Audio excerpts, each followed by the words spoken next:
trying to remember if he got back. We just saw him in lane, but he was walking past Jensen, really. Yeah. Now maybe he'll gank, since he's farmed up until level 6. There's a ping from Kiwi Kid. Shifter still has the distort to get out and double if he wants to. Mimic that. High reads it. He's going to have another one. He's going to use it, but very nicely done there to get some out of Shifter. Oh, Billy. Ultimate up on the balls, and he gets knocked down. Flashes with the auto already in swing. Wow, that was a massacre for Balls right there. He didn't return damage, burned his flash, still died. And got him that low. That is not a good sign. He had a CS advantage because he'd been shoving Billy up into the turf for most of the lane. Will Rush stay for more jungle? He pings in. He says, I'm going to go find myself a blue buff. But also Akire misses that smoke. End of the line damage goes in. He got it. He got blue buff. The Rush gets away with it. Trying to steal it. Shifter goes in. He throws one more sigil. Rush over the wall. And Rush goes down. Shifter able to pick that up. Yeah, who really got blue buff is Shifter. Yes. Because of the patience from Kirei. And it punishes Rush's... I want to make things happen, and Italy allows him to do that. Hasn't been able to affect too many lanes just yet, only himself. And now the bot lane pressure here. He's just waiting in the wing, but it's going to be the Fates call in. Kiwi Kid goes for the hook. Flay that gets sneaky. Lock him down. Kirei gets that first kill. And now Balls comes in. He's really able to just kind of deter the fight. I think Kiwi should live, but no. It's a hit from Jensen on the barrel. And now Dignitas is actually looking to turn away from this fight, with a whole bunch of burst damage coming from Cloud9.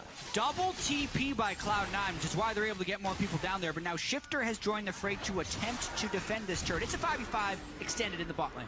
Pole exhaust, not too bad, just for distortion. And the turret looks like it will stand as everybody starts to disperse. Balls is going to back on a ward. They see that, but no worries. And double TP right now, we really haven't seen him put out parlays straight to the face, but Kiwi Kid figured out how much damage it's doing. And now they're starting to push up. They can get to this next turret. Like I just mentioned, we have those Triforces up, and it's going to be tough. Rod of Ages are also stacking up right now. Oh, that's a huge binding. Kirei's the wave clear.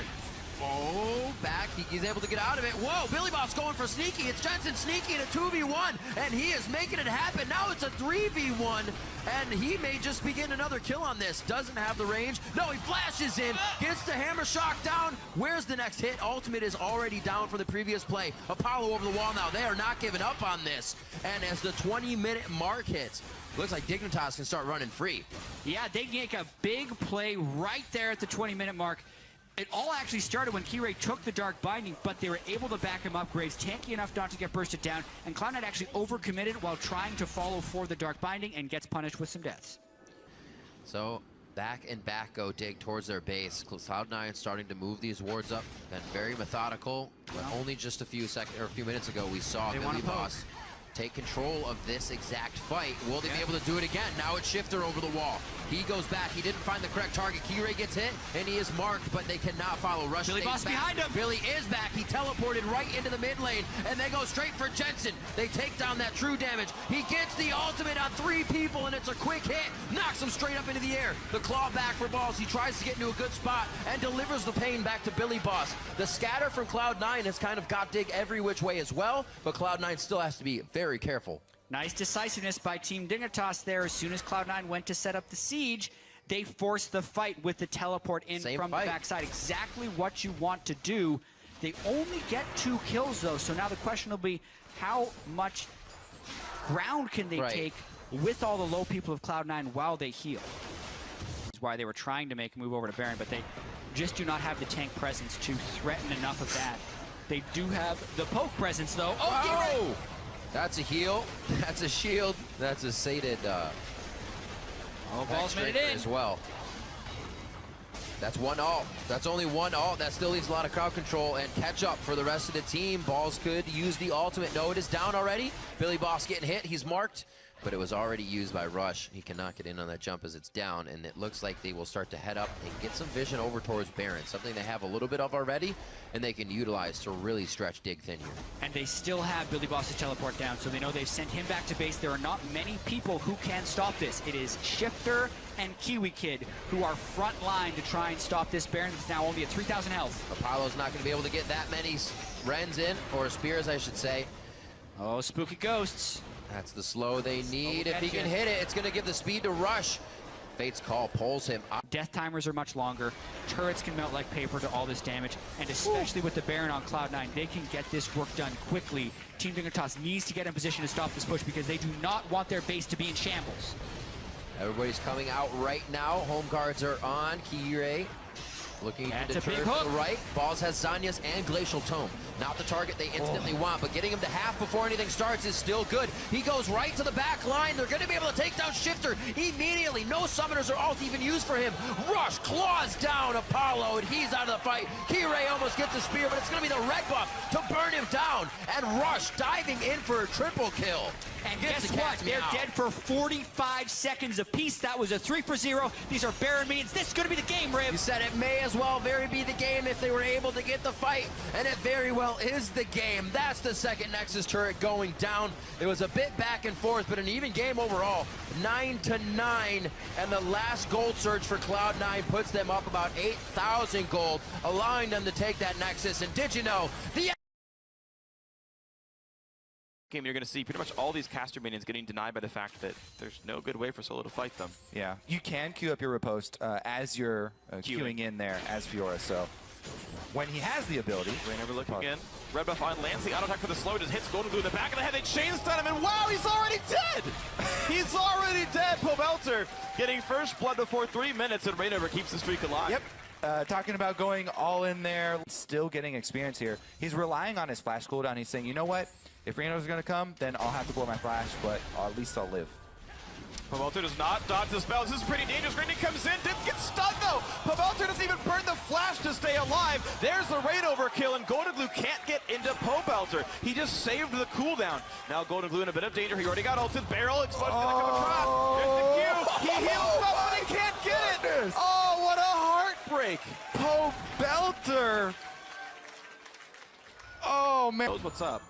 And yeah, even with all this camp top, I mean, they've gotten such a lead for Huni already that the 2v2 goes in Immortal's favor. Here comes Grinkney. Big chunk of damage. Ult comes across onto the Elise, but then has to stop down because look at this. It's not enough damage. He pushes in, tries to get the triggers, and can't heal enough. Rainover bought so much time with Repel. As I said, the 2v2 goes in Immortal's favor, even with the added global ultimate there from Golden Glue in the mid lane. So now Golden Glue even loses more pressure mid lane. Pobelter gets to shove him in further and increase his CS lead. CS leads all across the top side of the map for Immortals because Rainover's been up there the entire time. And Grigney unable to answer. Meanwhile, down bottom, they're left to their own devices. A really big fight. Adrian unfortunately pushes Keith out of the culling, but heals Wild Turtle back up to full. Yeah, definitely net gain there. Yeah. Once they get third item, transferring your Hydra into a... Rainover spots Keith, nearly one-shots and backs out, doesn't want to get pulverized. And there's Flash, no! Flash means nothing. There goes the kill onto Big as well, who's missing his ulti now at this point. A 2 for 0. They just found him in the jungle. Yeah, they didn't even have to siege up in order to get those picks. The Cocoon, easy to land from Brush there, and then Pobelter follows up. Huni's on the chase. Flash for Repel, the Q not quite in range. He's gonna flash over Huni. He's gonna pick him up, he's gotta leave the base now, but now Grigney's in the wrong spot as well. Another kill, 4 in a row, and now it's Huni in a battle with Solo. It's a battle that Solo can't win. But he can live! That's a win, sort of. All right, so like the lone man standing, I guess, lives up to his name in this one, but honestly, Freak, do you think that Immortals can beat their time of 18... A minute, 20 seconds from now? I don't think so. 18:20, I believe. 18:20? Time. All right. I think they'll get the inhibit and have to back out, or just the inhibitor turret and back out. This is a bit risky to keep going. Pobelter staying in range, though. I just don't think there's much to really get at this point. The Immortals are going to back out. I was considering doing Star Wars spoilers, and then I realized that it's probably... Oh, man, since October. Oh. Hey, day 1 was fine. Yeah, sure. Go back to those days. That's what Immortals wants to do right here. Wow. Solo is gone already. 9-0 in kills. Immortals just are steamrolling everything. It took a long time for Huni to get a kill, but he won his lane so hard that now he's just pouring into team fights. 18 minutes and 39 seconds in. This will be an inhibitor kill as well as just a kill onto Grigney and Big potentially. Golden Glue drops the cannon barrage. Doesn't get much with it though. And now Big Zoldy's going to time out, so Adrian is going to find something to do. A stun and a poke. This could be a kill picked up. A shield comes in. He'll stay alive. The ulti by Adrian to get some heals as well. And the chase is in. Keith goes down. Grickney's going to be next. And Golden Glue. Wow, again, just a slaughter. Nearly 4 kills in just that fight alone. Yeah. 12-0. I doubt anyone loses their immortal tag in this game unless they try and overextend. Well, they're going to try and get in a sub 20-minute win here. Maybe somebody goes down in this. They might. Here comes Nexus turret number 1 at 19-18 into the game. Turret number 2 on fire as well. Solo wants to do some damage, but it might not be enough. Yeah. On to the Nexus already. This could be a sub 20-minute victory. They kick back 1. Now Hootie in the front lines. Can they keep the team alive? The chain stun comes through, and Adrian halves his KDA before the Nexus goes. Gee, maybe they'll go with their same old invade up the red side. Ooh, he pushed them back. So They've done it to go in over through and a brush. over. I mean, this is something they've done so many times though, and Crumbs will get vision. Oh, what? The bind just barely. Exhaust is on. Crumbs already flashed. They got the barrel fire, and wow! Somehow just barely landing the binding. First blood for CLG. So, I'm pretty sure they, a couple patches ago, reduced. And so he does get extremely low going for all these harassment moves. RF gets to kill a pink. Remy's coming in for who? He goes for the flash, the flay, the hook! But it's the clone, so Crumbs jumps in, he gets the damage, there's a kill! Renegade's the first one on the board. Great play by Remy, great follow-up by Crumbs. 3 flashes, a heal, and an ignite, I believe. But they got the kill. They got the kill. Thanks for Word. reiterating. I'm with you, Counter-Strike team. They missed such an opportunity. Oh, Remy does get hit with the bind. Remy getting a ton of damage. She might go down. The exhaust on and Stixxay gets the kill. Now Afro flashes away from his own base, but lands the bind on a freeze, but walks into Crumbs. The flash means nothing. The team comes in, picks up a kill back. Yeah, only delays the death there, but... And he does. All right. Good escape. Smithy is fine. This, though, is not... Oh, man, binding over the wall on top of a pink board. There's the kill.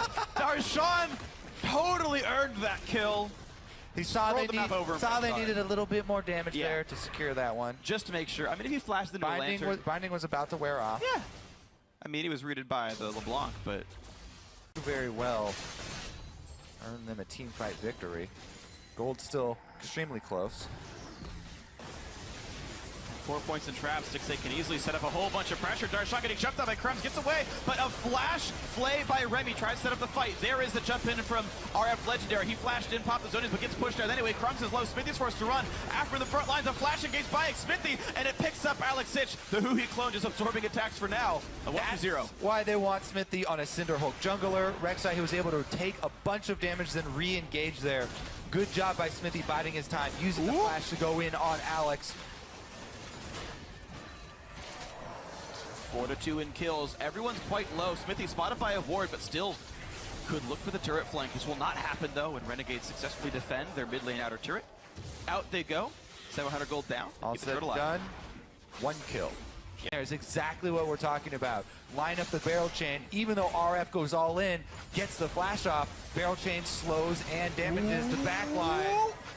Freeze Ignite but stays alive. Now Huhi forced to run Ignite is on him as well, but a chunk onto Alex Sitch, and that will be 2 kills picked up as Remy goes down to 1, and Alex drops to the other. CLG now 6-2, and they've got control of the mid lane. They're pushing in for a turret right now. Barrel Chain's going to slow down Crumbs, but he's tanky enough to not go down. But still, the push comes through. Cinderhulk Elise is the only real front line that Renegades have right now. But now 3 turrets picked up for CLG. Pretty big push right there for them. Finally being able to turn these. Anyway, CLG have so far played the game slow and steady, right? Only 8 kills in the entire game at 37 minutes and change so far. They're going to keep splitting up the team. Top lane tier 2, the only RF teleporting up. Freeze really deep. And here's RF on the back lines. Here comes the push, and then exhausted early. Stixxay takes some damage, pops QSS, but Alex is in. Stixxay forced some flash to stay alive, but there's the kill into Alex. Corky is gone. Smithy taking the front line, but will be killed off. A great flay by Remy. And look at that by Freeze. Picks up another kill, but trades his life for it. Both AD carries now gone. The flash, the binding hits Remy. Will be dying. It's gotta be. And there's another kill, a double for Huhi, a 3 for 2 in favor of Counter Logic Gaming. Yeah, even though CLG come out way ahead, that was honestly a good attempt by Renegades. They tried to punish the teleport discrepancy there with Darshan not having his available and just rush the back line. But Alex committing that far to follow up on the damage there and try and follow up on RF's initiation meant that Alex was then exposed and he ended up going down as well. So CLG are still able to turn it around, and it looks like they will be able to press in on the inhibitor turret as well. Some pretty smart plays. Top lane had no wave left. Mid lane did though, so they pushed right on in, and you're going to get at least some damage on this turret. Yeah, Aphromoo also went with the Banner of Command since Smithy already has a locket. So they were able to Banner plus Baron that minion to grab the top one. As inhibitor turret down. Not long ago, Darshan had solo Dragon. We saw that on your screen. So that 3 buffs is up, and the 4th one will be quite a while away. As the ultimate, and the package goes over it. There's a ridiculous amount of damage in that package. Huhi looking for the chunk. Black Shield is on, bursts out Remy. It's a 5v4, and in goes CLG. That was the cue. That was the sign. Oh man, the damage is already there as Alex just dropped on Corki. RF not going to buy enough time. A 3 for 0 in this fight, and CLG might have the numbers they need to close the game out. Still some damage from Freeze, but they push in. They're going to knock him down despite the Maw. Huhi's staying afloat, and they get the ace as Crumbs is the last one to die. 14-4. There are minions already. There is nothing stopping CLG from winning. And in our longest game of the day yet, a whole